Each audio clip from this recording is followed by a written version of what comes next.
1 കൊരിന്ത്യർ 13 അധ്യായത്തിലേക്ക് നമുക്ക് വരാം. നമുക്കെല്ലാവർക്കും അറിയാവുന്ന ഭാഗമാണ്. നിങ്ങൾ പറയും ഞങ്ങൾ സൺഡേ സ്കൂൾ സമയം മുതൽ ഇത് മനപ്പാഠം പഠിച്ചിട്ടുള്ളതാണെന്ന് പറയാം.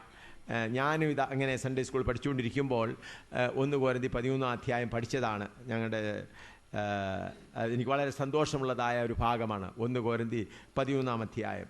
അതിൻ്റെ 1 കൊരിന്ത്യർ 13 അധ്യായം നമുക്ക് ആരംഭമായിട്ടൊന്ന് വായിക്കാം. ആരെങ്കിലും ഒരാൾ ഓരോരോ വാക്യമായി വായിച്ചാലും.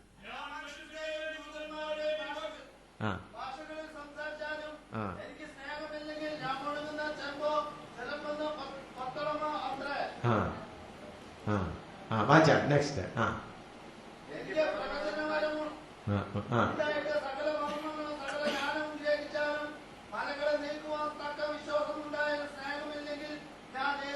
സ്നേഹമില്ലെങ്കിൽ ഞാൻ ഏതുമില്ല. ഇവിടെ പറയുന്നത് ഞാൻ 3 സ്നേഹത്തെക്കുറിച്ച് നേരത്തെ പഠിപ്പിച്ചുവല്ലോ. ഇറോസ്, അതുപോലെ ഫിലേയോ, അതുപോലെ അഗാപ്പെ. ഈ കഴിഞ്ഞ ക്ലാസ്സുകൾക്ക് വരുവാൻ കഴിയാതിരുന്നവർ സഹോദരന്മാരോട് CD വാങ്ങിച്ചാൽ നിങ്ങൾക്കത് ആഴമായി നിങ്ങളുടെ വീട്ടിൽ നിന്ന് പഠിപ്പാൻ കഴിയും. അത് നിങ്ങളുടെ ആത്മീയ ജീവിതത്തിന് വളരെ അനുഗ്രഹകരമായിരിക്കും. അതിന് കീഴ്പ്പെട്ടുള്ളത് വായിച്ചാൽ 3-ാമത്തെ വാക്യം.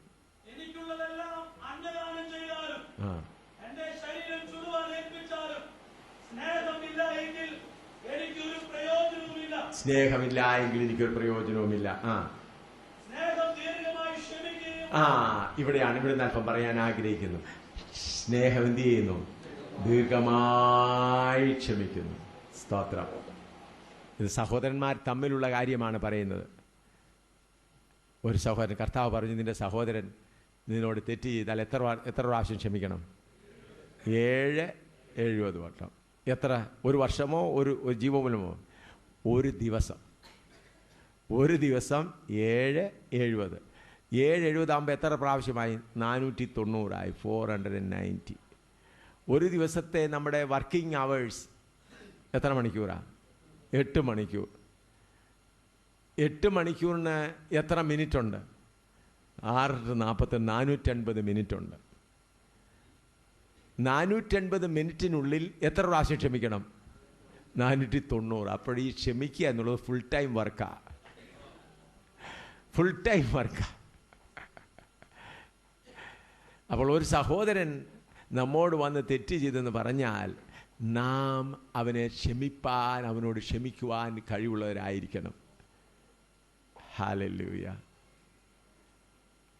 ഉദാഹരണമായി, നമ്മുടെ കാൽ നമ്മുടെ ശരീരത്തിനൊരു അംഗമാണല്ലോ. നടന്നു പോകുമ്പോൾ സാധാരണ ഇപ്പോൾ രാവിലെ നടന്ന് കുറച്ച് നടക്കുമ്പോൾ ഏതെങ്കിലും പശു ചാണകമോ അല്ലെങ്കിൽ ചള്ളയിലോ കാല് പോവും.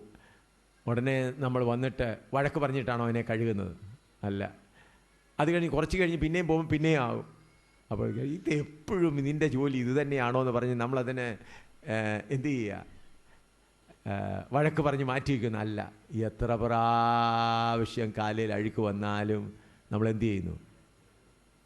കഴുകി ശുദ്ധീകരിക്കുന്നു. അതുപോലെ നമ്മുടെ കൂട്ടു സഹോദരൻ, നമ്മളെ സ്നേഹിക്കുന്ന കൂട്ടു സഹോദരൻ അറിയാതെ അവന് തെറ്റ് വന്ന് അവൻ എത്ര പ്രാവശ്യം പറഞ്ഞാലും സ്നേഹം നമ്മുടെ ഉള്ളിൽ വസിക്കുന്നതുകൊണ്ട് നാം അവരോട് ക്ഷമിക്കാൻ ഒരുക്കമുള്ളവരായിരിക്കണം. നമ്മുടെ കർത്താവ് നമ്മുടെ എത്രയോ തെറ്റുകളെ ക്ഷമിച്ചിരിക്കുമ്പോൾ നമ്മുടെ കൂട്ടു സഹോദരന്മാരാകുന്നവർ അത് മറ്റേ സംഘടനയിലുള്ളവരായിരുന്നാലും കൊള്ളാം, എത്ര ദീർഘക്ഷമ കാണിക്കണം. ഹല്ലേലൂയ. സ്നേഹം നിറഞ്ഞു കഴിയുമ്പോൾ ദീർഘക്ഷമ. എത്ര ആഴമേറിയ എത്ര തെറ്റ് ചെയ്താലും. അപ്പോൾ നിങ്ങളുടെ സഹോദരന് നിങ്ങളെക്കുറിച്ചൊരു ബഹുമാനമുണ്ട്. ഞാൻ തെറ്റ് ചെയ്തിട്ട് എൻ്റെ സഹോദരൻ്റെ അടുക്കൽ പോയാൽ എന്നെ കഴുകി ശുദ്ധനാക്കും. ഹല്ലേലൂയ. അങ്ങനെ ദിനംതോറും സ്നേഹം വർദ്ധിക്കും. എന്നാൽ ഇന്ന് ചിലർ അറിയാതെ ചെയ്തു പോകുന്നത് സാത്താൻ്റെ പണിയാണ് ചെയ്യുന്നത്. സാത്താൻ്റെ പണി എന്താണ്? മറ്റുള്ളവരുടെ കുറ്റം പറഞ്ഞുകൊണ്ട് നടക്കുക. അത് സാത്താൻ്റെ പണിയാണ്. തൻ്റെ ദാസന്മാരെ രാപ്പകൽ കുറ്റം ചുമത്തുന്ന പരിപാടി ആരുടെയാണ്? സാത്താൻ്റെ. അങ്ങനെ വല്ല സാത്താൻ്റെ ഏജൻറ്റന്മാരുണ്ടെങ്കിൽ അവരതിൻ്റെ ശമ്പളം വാങ്ങിച്ചോളും. എന്നാൽ നിങ്ങളാരും അവരുടെ ഏജൻ്റ് ആകരുത്, സാത്താൻ്റെ ഏജൻ്റ് ആകരുത്. നമ്മളെ കർത്താവ് ആക്കിയിരിക്കുന്നത് എന്തിനു വേണ്ടിയാണ്? കർത്താവ് പറഞ്ഞിട്ടുണ്ട്, നിൻ്റെ ഒരു കൂട്ടു സഹോദരനെ തെറ്റ് ചെയ്തിട്ടുണ്ട് നിനക്ക് മനസ്സിലായെങ്കിൽ അവൻ തനിയേയിരിക്കുമ്പോൾ അവൻ്റെ അടുക്കൽ പോകുക. അവനോട് ക്ഷമയോടെ കണ്ണുനീരോടെ പറയും, എൻ്റെ സഹോദര, നിന്നിൽ തെറ്റ് വന്നു പോയല്ലോ, എനിക്കതിൽ വേദനയുണ്ട്. എന്തുകൊണ്ടാണ്? ഒരു പക്ഷേ നമ്മുടെ ഈ അസ്ഥിക്ക്, ഈ വിരലിന് 3 അസ്ഥിയുണ്ട്. അപ്പം ഇവിടെ ഒരു കുറപ്പ് വന്നാലും ഈ ഭാഗത്തിന് വേദനയുണ്ടാകും, ഈ ഭാഗത്തും വേദനയുണ്ടാകും.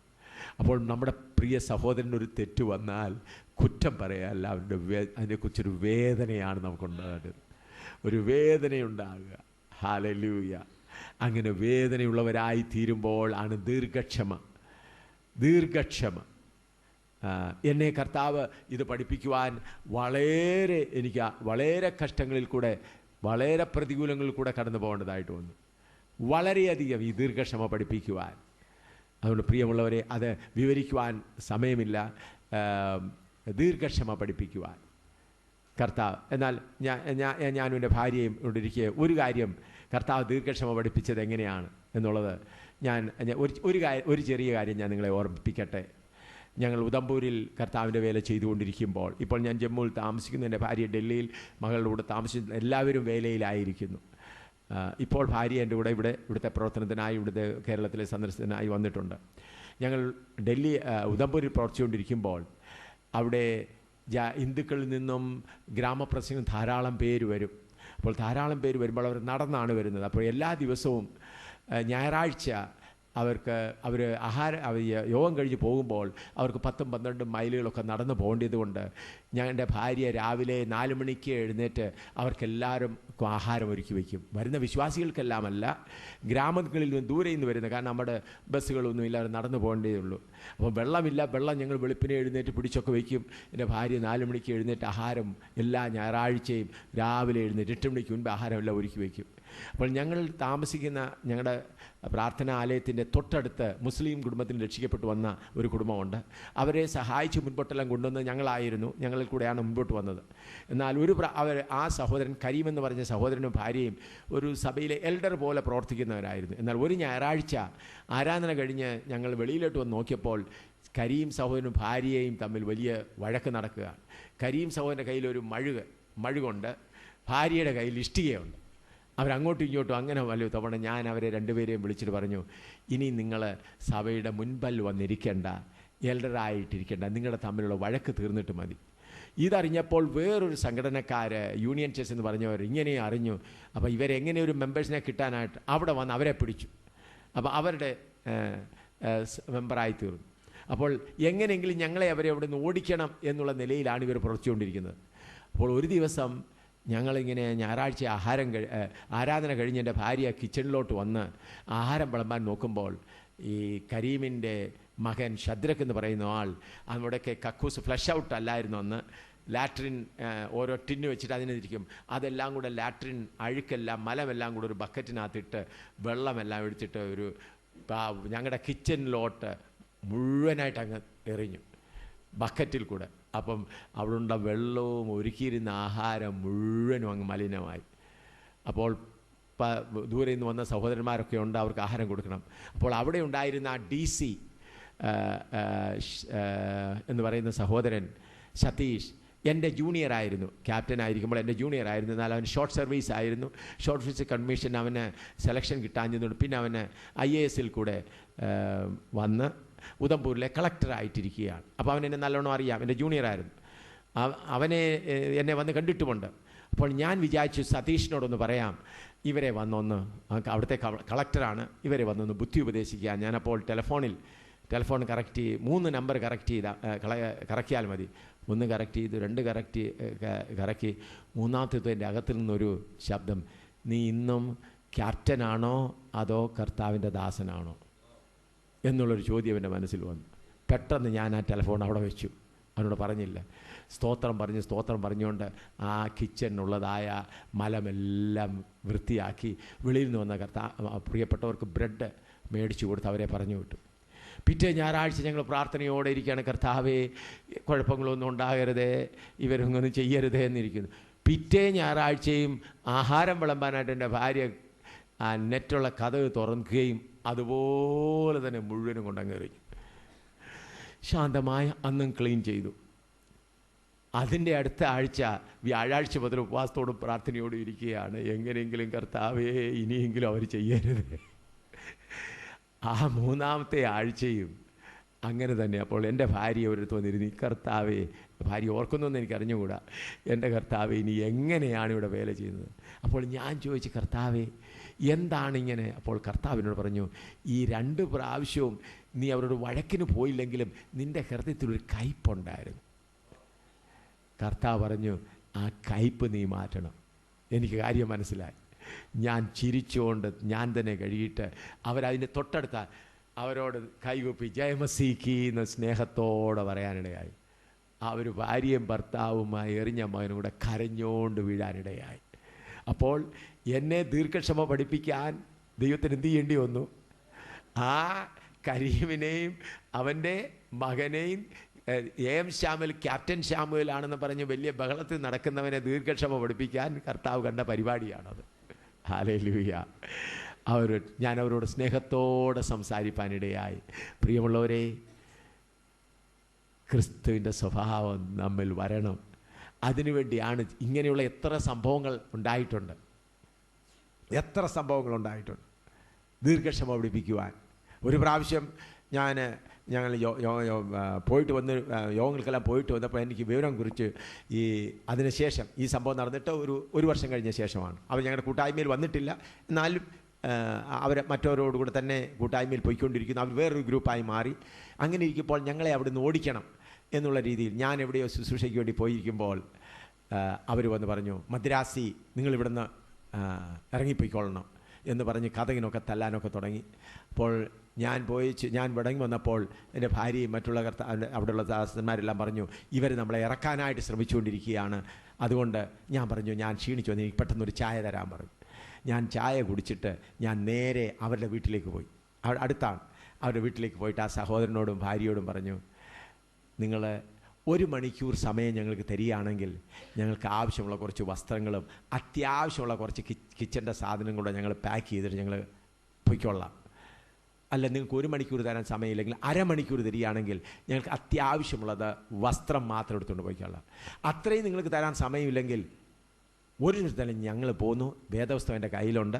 എൻ്റെ ഭാര്യയും 2 കുഞ്ഞുങ്ങളും ഞങ്ങളുടെ വേദപുസ്തകം മാത്രം എടുത്തുകൊണ്ട് ഞങ്ങൾ പോവുകയാണ്. വീടും പ്രാർത്ഥനാലയവും സകലവും നിങ്ങളേറ്റുകൊള്ളാൻ പറഞ്ഞു, വരാൻ പറഞ്ഞു. എഴുന്നേരം നമുക്ക് ഞാൻ പറഞ്ഞു ഒരു മാസം സമയം ഒരു ദിവസം 1 മണിക്കൂർ സമയം തരികയാണ്. ഞങ്ങൾ കുറച്ച് വസ്ത്രങ്ങളും കുറച്ച് അവർ വിചാരിച്ചു ഞങ്ങൾ ചെന്ന് അവരോട് വഴക്കിടാൻ പോവുകയാണ് മറ്റൊരു. ഞാൻ പറഞ്ഞു, കർത്താവ് പറഞ്ഞതുപോലെ നമ്മൾ എന്ത് ചെയ്യണം. ഞാൻ എഴുന്നേറ്റ്, വാ നിങ്ങൾക്ക് വന്ന് എടുത്തോളൂ, ഞങ്ങൾ ഇന്ന് വൈകുന്ന സമയം ഞങ്ങൾ ഇന്ന് എവിടെയെങ്കിലും റോഡിൽ കിടന്നുറങ്ങിക്കൊള്ളാം, ഞങ്ങൾക്ക് ഞങ്ങളുടെ വേദപുസ്തകം മാത്രം മതി, പുസ്തകങ്ങളും വസ്ത്രങ്ങളും എല്ലാം ഇവിടെ വിട്ടേച്ച് ഞങ്ങൾ പോകാണ്, നിങ്ങളെല്ലാം ഏറ്റെടുത്തോളാൻ പറഞ്ഞു, താക്കോലും എടുത്തോളാൻ പറഞ്ഞു. ഞാൻ എഴുന്നേറ്റ് വരുമ്പോഴത്തേക്ക് ഭാര്യയും ഭർത്താവും കൂടെ മാറത്തടിച്ച് കരയാൻ തുടങ്ങി. ഇത്ര വലിയ പാപം ഞങ്ങളുടെ മേൽ വരുവാനിടയാകരുതേ എന്ന് പറയുവാനിടയായി. ഞാൻ പറഞ്ഞത് അവരെ അങ്ങനെ അയക്കുവാൻ കാരണമെന്താണ്? ദൈവത്തിന് അവിടെ ചില കാര്യങ്ങൾ ചെയ്യുവാനുണ്ടായിരുന്നു. ദൈവം അവരെ അനുവദിച്ചു. അപ്പോൾ നമ്മൾക്ക് പലപ്പോഴും നമ്മുടെ ജീവിതത്തിൽ പ്രയാസങ്ങൾ, ഭാര്യ ഭർത്താക്കന്മാർ തമ്മിലുള്ള പ്രയാസങ്ങൾ, അതുപോലെ സഭയിലുള്ള പ്രയാസങ്ങൾ, അയൽവക്കത്തുള്ള പ്രയാസങ്ങൾ നമ്മളെ ദീർഘക്ഷമ പഠിപ്പിക്കാനാണ്. ഹല്ലേലൂയ. ദീർഘക്ഷമ പഠിക്കണം. ഞാൻ പെട്ടെന്ന് പറഞ്ഞു. ഇനി എനിക്ക് ഇപ്പോട്ട് വായിച്ചാൽ സ്നേഹം ദയ കാണിക്കുകയും ചെയ്യുന്നു. സ്നേഹം സ്പർദ്ധിക്കുന്നില്ല. സ്നേഹം സ്പർദ്ധിക്കുന്നില്ല. സ്നേഹത്തിൽ അല്പം പോലും നികളമില്ല. ചീർക്കുന്നില്ല. ഞാൻ വലിയവനാണ് എന്ന് പറഞ്ഞ് സ്നേഹമുള്ളവർ ചീർക്കുന്നില്ല. അയോഗ്യമായി നടക്കുന്നില്ല. സ്വാർത്ഥം അന്വേഷിക്കുന്നുമില്ല. സഭയിൽ സ്നേഹമുണ്ടെങ്കിൽ കർത്താവിൻ്റെ ദാസന് ഏതെങ്കിലും ഒരു ഞങ്ങൾ വടക്കേ ഇന്ത്യയിലെ ഞങ്ങളുടെ രീതി, ഞങ്ങളുടെ അവിടെ എല്ലാം ഈ സഭാ ഹാളുകളിൽ എല്ലാവരും ചെരുപ്പുകളെല്ലാം വേറെയാണ് വയ്ക്കുന്നത്. എല്ലാവരും കസേരയിൽ, എല്ലാവരും താഴെയാണ് ഇരിക്കുന്നത്. പ്രായമുള്ളവർ മാത്രം താഴെ ഇരിക്കാൻ പ്രയാസമുള്ളവരിയ്ക്കും. അപ്പോൾ ചെരുപ്പ് സൂക്ഷിപ്പുകാരെല്ലാം പഠിപ്പുള്ള എൻജിനീയർമാരും ഡോക്ടർമാരുടെയും ടീച്ചേഴ്സിൻ്റെയും ജോലിയാണ് പാവപ്പെട്ട സഹോദരന്മാരുടെ ചെരുപ്പ് സൂക്ഷിക്കുക. അതുപോലെ ആഹാരം വെച്ച് വിളമ്പി കൊടുക്കേണ്ടത് ആരുടെ ജോലിയാണ്? പഠിപ്പുള്ളവരും. അപ്പോൾ ഞാൻ അവരോട് പറഞ്ഞിരിക്കുന്നത് ഇങ്ങനെയാണ്: സമൂഹത്തിൽ പഠിപ്പുള്ളവർക്കും ജോലിയുള്ളവരും മാനം കിട്ടുന്നുണ്ട്. നമ്മുടെ പാവപ്പെട്ട വിശ്വാസികൾ തൂപ്പുകാർക്കും തോട്ടികളായിട്ടൊരു മാനവും കിട്ടുന്നില്ല. ദൈവസഭയിൽ അവർ നമ്മുടെ ശരീരത്തിൻ്റെ അംഗമാണ്. അതുകൊണ്ട് പഠിപ്പുള്ള നിങ്ങൾ അവിടെ വന്നാൽ നല്ല പഠിപ്പുള്ള, ചിലപ്പോൾ നല്ല പഠിപ്പുള്ള ആളുകൾ സാധാരണ വസ്ത്രം ധരിച്ച് അവിടെ നിൽക്കുന്നത് നിങ്ങളുടെ ചെരുപ്പെടുക്കാനും മറ്റൊന്നും എടുക്കാനും നിങ്ങൾക്ക് ആഹാരം പാചകം തരാനൊക്കെ ഇരിക്കും. അപ്പോൾ നിങ്ങൾ വിചാരിക്കും ഇവൻ വെറും സാധാരണക്കാരനായിരിക്കും. എന്നാൽ ആ രീതിയിലാണ് ഞങ്ങൾ വടക്കേ ഇന്ത്യയിൽ മുൻപോട്ട് പോകുന്നത്. കാരണം എല്ലാവരും ശരീരത്തിൻ്റെ അംഗങ്ങളാണ്. ഹല്ലേലൂയ. ദൈവസഭയിലേക്ക് ഒരു പാവപ്പെട്ടവൻ കടന്നു വരുമ്പോഴേക്കും അവൻ ആശ്വാസം ലഭിക്കണം. ഇത് എൻ്റെ ഭവനമാണല്ലോ, എൻ്റെ ചർച്ചക്കാരുടെ ഇടയിൽ എനിക്ക് ലഭിക്കാത്തത്. ഞങ്ങളുടെ അവിടെ ഈ തിരുവത്താഴത്തിൻ്റെ കാര്യം പറഞ്ഞപ്പോൾ ഞങ്ങളവിടെ ചെയ്യുന്ന രീതി, ഞങ്ങളെല്ലാം ഒരു പാത്രത്തിൽ നിന്നാണ് കുടിക്കുന്നത്.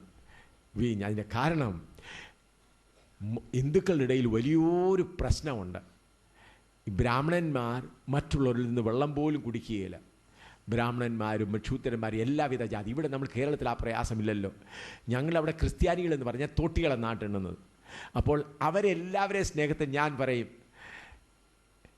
ഒരു തോട്ടി കുടിച്ചതിന് ശേഷം കുടിക്കുവാൻ താല്പര്യമുള്ളവർ മാത്രം കത്രിമേശയിൽ പങ്കുകൊണ്ടാൽ മതി എന്ന് പറയും. ഒരു തോട്ടി കുടിച്ചതിന് ശേഷം, അതുപോലെ ഒരു രോഗി, അവൻ TB രോഗമാണ്, അല്ലെങ്കിൽ അവന് ക്യാൻസറോ അല്ലെങ്കിൽ ലെപ്രസി രോഗമാണ്, നിൻ്റെ സഹോദരൻ കുടിക്കുന്നത് ലെപ്രസിയുള്ള അല്ലെങ്കിൽ കുഷ്ഠമുള്ള സഹോദരൻ കുടിച്ചതിന് ശേഷം നീ കുടിക്കുകയാണെങ്കിൽ നിനക്ക് കുഷ്ഠം വരത്തില്ല. അപ്പന് ഒരു പാത്രത്തിൽ നിന്ന് കുടിക്കുമ്പോൾ എല്ലാം ഒരു ശരീരം. ഞങ്ങളങ്ങനെ കർശനമാക്കിയിരിക്കുകയാണ്. മറ്റേത് എളുപ്പമെന്ന് കാര്യം ചെയ്യണം. ഇങ്ങനെ കർശനമായത് എന്താണ്? ഈ നിങ്ങൾക്കറിയാം, വടക്കേ ഇന്ത്യയിൽ ഇപ്പോഴും തൊട്ടുതൊടിയിലുണ്ട് വലിയൊരു കൂട്ടം. ഇതിനു മുൻപായിരുന്നെങ്കിൽ ബ്രാഹ്മണന്മാരെല്ലാം ഒരിടത്തിരിക്കും, മറ്റവരിരിക്കും. ഞാൻ പിന്നെ എല്ലാവരെയും എഴുന്നേൽപ്പിച്ച് ഇരുത്താനുള്ളതായ പരിപാടിയില്ല. ഇപ്പോൾ ആരും അങ്ങനെ ഇരിക്കില്ല. ഇപ്പം വന്നാൽ ബ്രാഹ്മണൻ വരുന്നില്ല, എല്ലാവരും ദൈവമക്കൾ എന്നുള്ള രീതിയിൽ വന്ന് എല്ലാവരും അവരുടെ സ്ഥലങ്ങളിലിരിക്കും. അപ്പോൾ ഞാൻ നോക്കി, ഈ പ്രിയപ്പെട്ടവർക്ക്, ഈ ബ്രാഹ്മണന്മാർക്ക് മറ്റുള്ളവർ കുടിച്ചതിന് ശേഷം കുടിക്കുന്നതിനുണ്ടോ, അവർ ഞാൻ വളരെ നല്ലപോലെ കുടിക്കും. അപ്പോൾ ഞാനൊരു എൻജിനീയറോട് ചോദിച്ചു, എൻജിനീയർ ഉയർന്ന ബ്രാഹ്മണനാണ്, അവനോട് ചോദിച്ചു, നീ എന്താ ഇങ്ങനെ നല്ലോണം തുറന്ന് കുടിക്കുമെന്ന് പറഞ്ഞ്, മറ്റേ സഹോദരൻ കുടിച്ചതിൻ്റെ അവൻ്റെ വായിലുള്ളത് എന്തെങ്കിലും അവനുണ്ടെങ്കിൽ അതെൻ്റെ വായിൽ വന്നോട്ടെ.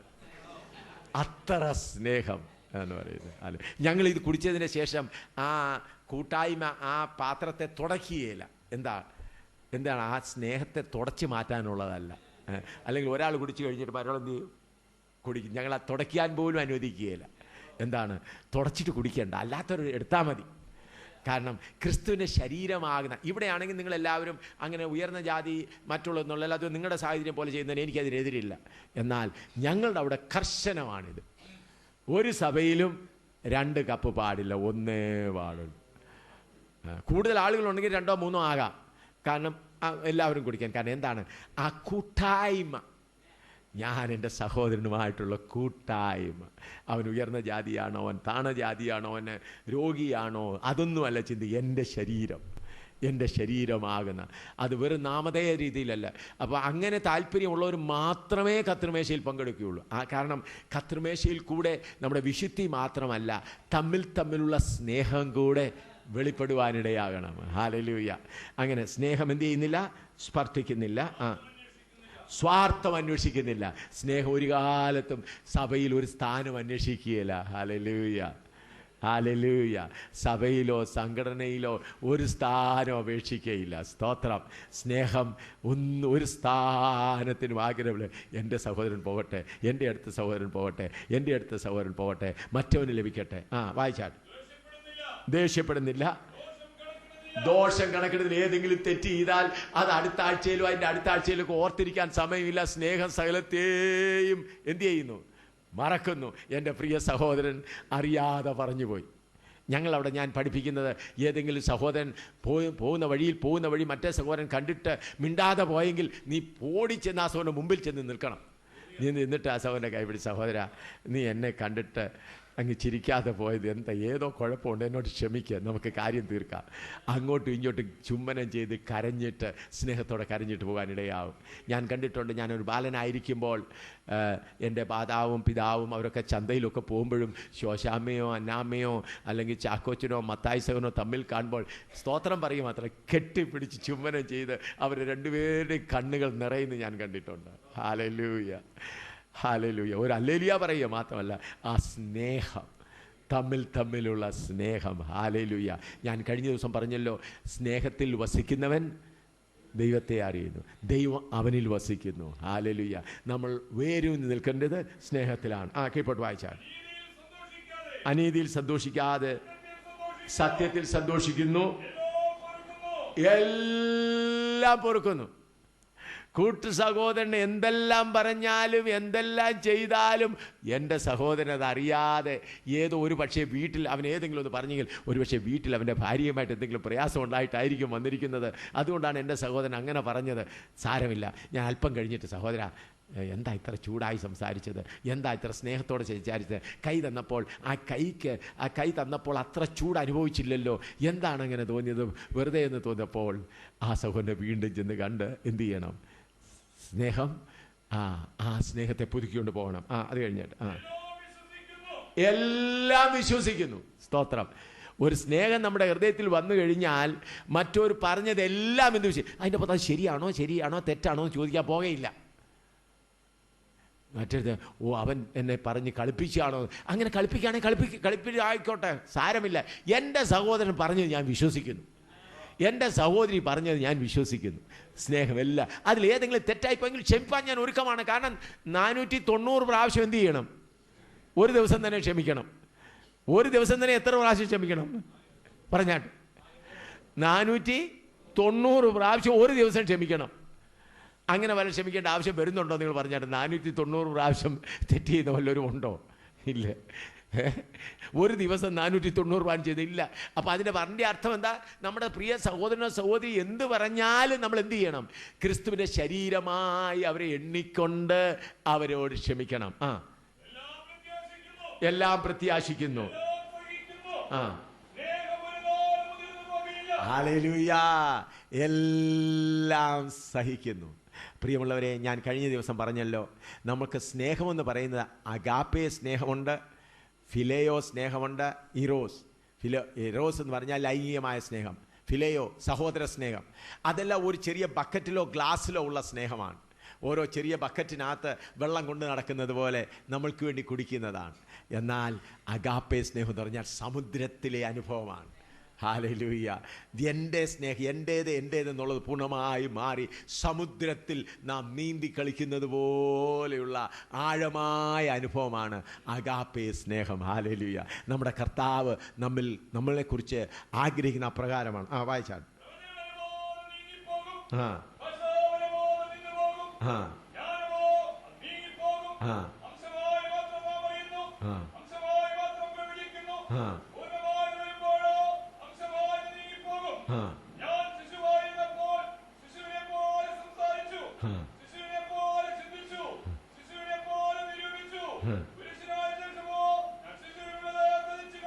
പ്രിയമുള്ളവരെ, നമ്മൾ ഇതിനു മുൻപ് ശിശുക്കളെ പോലെ ചെറിയ ചെറിയ കാര്യങ്ങൾ കോപിക്കുന്നവരൊക്കെ ആയിരുന്നു. എന്നാൽ കർത്താവിൻ്റെ മണവാട്ടിയോ തന്നെത്താൻ ഒരുക്കിയിരിക്കുന്നു. ഹല്ലേലൂയ. തന്നെത്താൻ ഒരുക്കിയിരിക്കുന്നു. സ്തോത്രം. ഇപ്പോൾ നാം പ്രായപൂർത്തിയായവരായി തീർന്നിരിക്കുകയാണ്. എത്രയും വേഗം പ്രായപൂർത്തിയായിക്കൊള്ളണം. ഇനി സമയം അധികമില്ല. ആ സ്നേഹത്തിൽ തികഞ്ഞവരായി തീരണം. തൃശ്ശൂരുള്ള ദൈവജനമേ, നമുക്ക് ഇന്ന് അത്യാവശ്യമായിരിക്കുന്നത് എല്ലാവരും തമ്മിലുള്ള ആ സ്നേഹത്തിൽ തികഞ്ഞവരായി തീരുക. ആ സ്നേഹത്താൽ തികഞ്ഞവരായി തീരണം.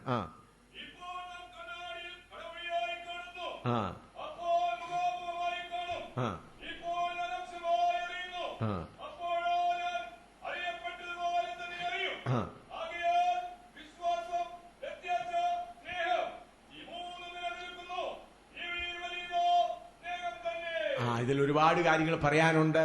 എന്നാൽ ഇതിൽ വലിയതോ സ്നേഹം തന്നെ. സമയത്തെ നോക്കി ഞാൻ പെട്ടെന്ന് നിർത്തുവാൻ ആഗ്രഹിക്കുന്നു.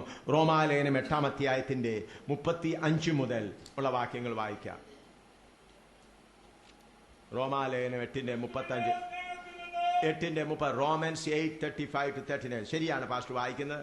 8:35 മുതൽ 39 വരെ. റോമൻസ് 8:35-39.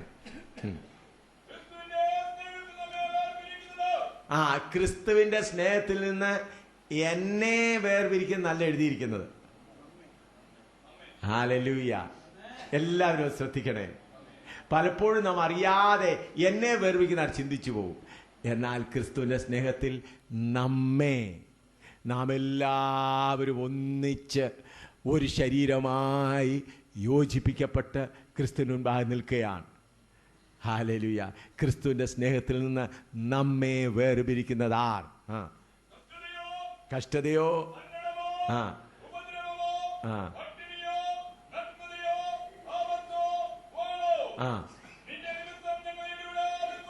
നിന്റെ നിമിത്തം ഞങ്ങളെ ഇടവിടാതെ